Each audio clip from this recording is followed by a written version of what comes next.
Hey, food friends. Hope you're all doing awesome out there. My name's Lee. Thanks for joining me today on Dude Talkin Food. I want to share with you today my Cajun inspired red beans recipe. This is a little different than the traditional one, which is a slow simmered recipe. It has large pieces of ham, sausage, maybe ham hock in there, and then simmered for the day. And it provides a comforting, soul warming dish. This is a stovetop version that's a little faster, so I want to share it with you all today. I hope you enjoy. Let's fire this sucker up. I'm starting on medium heat and I'm going to add about 2 tablespoons of vegetable oil. You can use olive oil, but I don't really want that flavor right now.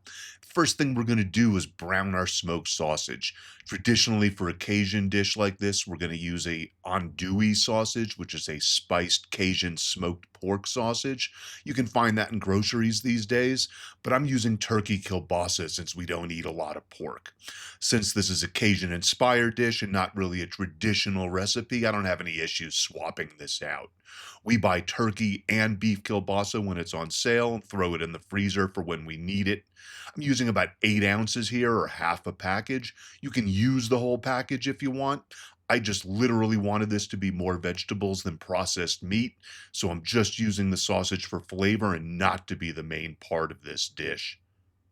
After a few minutes, once we've got our sausage good and browned, we're going to add in our Cajun Trinity. This is 1 small onion, 3 stalks of celery, and 1 large green bell pepper, all diced up nice and fine.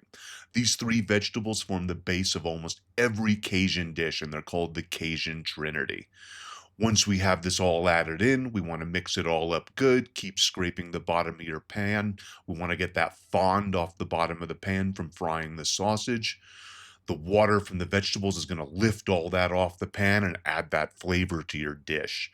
After about 5 minutes, when the vegetables are all sweated and they're just starting to cook, we're going to add in our salt, our pepper. We're going to grate in our garlic, and you can use mince, but I just love my little mini grater. I use it for all the recipes. I used about 2 normal size cloves. You can use more or less depending on your taste. You'll want to keep stirring this occasionally, and we're going to let this cook down for about 5 to 7 minutes more. You'll see the volume of the vegetables is reducing as the water is cooking out. And here's where we're going to add our dried herbs. And I'm adding dried herbs today so that you can see that you can cook healthy and delicious meals and not need a fridge full of fresh herbs like in most of my recipes. I'm going to add in just about 3 tablespoons of dried parsley, 1 tablespoon of dried thyme, 1 tablespoon of dried oregano, and I'm also going to add in about 3 tablespoons of Cajun or Creole seasoning. I added two here, but after tasting, I added a third tablespoon that you don't see on the video.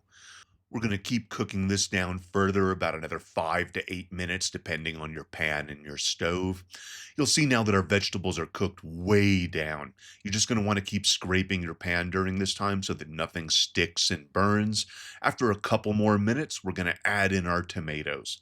And you can use a small can of crushed tomatoes like I did. You're going to use a little bit of water to rinse out the can. Or you can use canned dice or even fresh, which is always better. I decided to use as much canned goods and dry herbs in this videos as I possibly could. I really wanted to show you all that you don't have to have a fresh, a fridge full of fresh ingredients 99% of the time.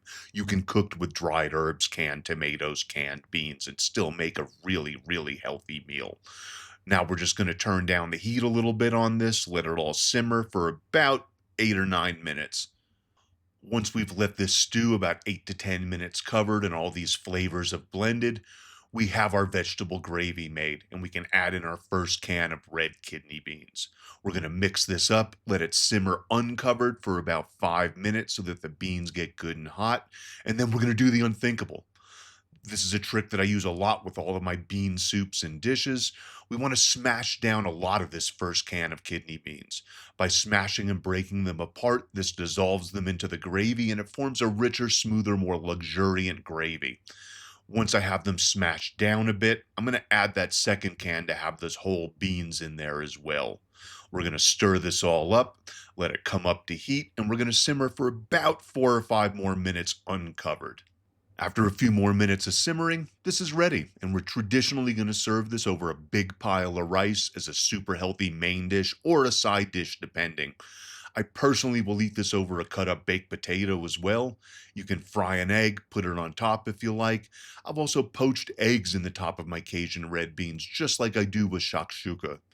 You've got all kinds of options with a dish like this, and its flexibility and its high nutrition are what makes this a staple in my weekly diet. Thanks as always for your time, everyone, and I hope you enjoyed the recipe. Please let me know what you think about this Cajun inspired red beans recipe. I'd be interested to hear what you all think, if you've ever done anything like this before, if you've had the more traditional version.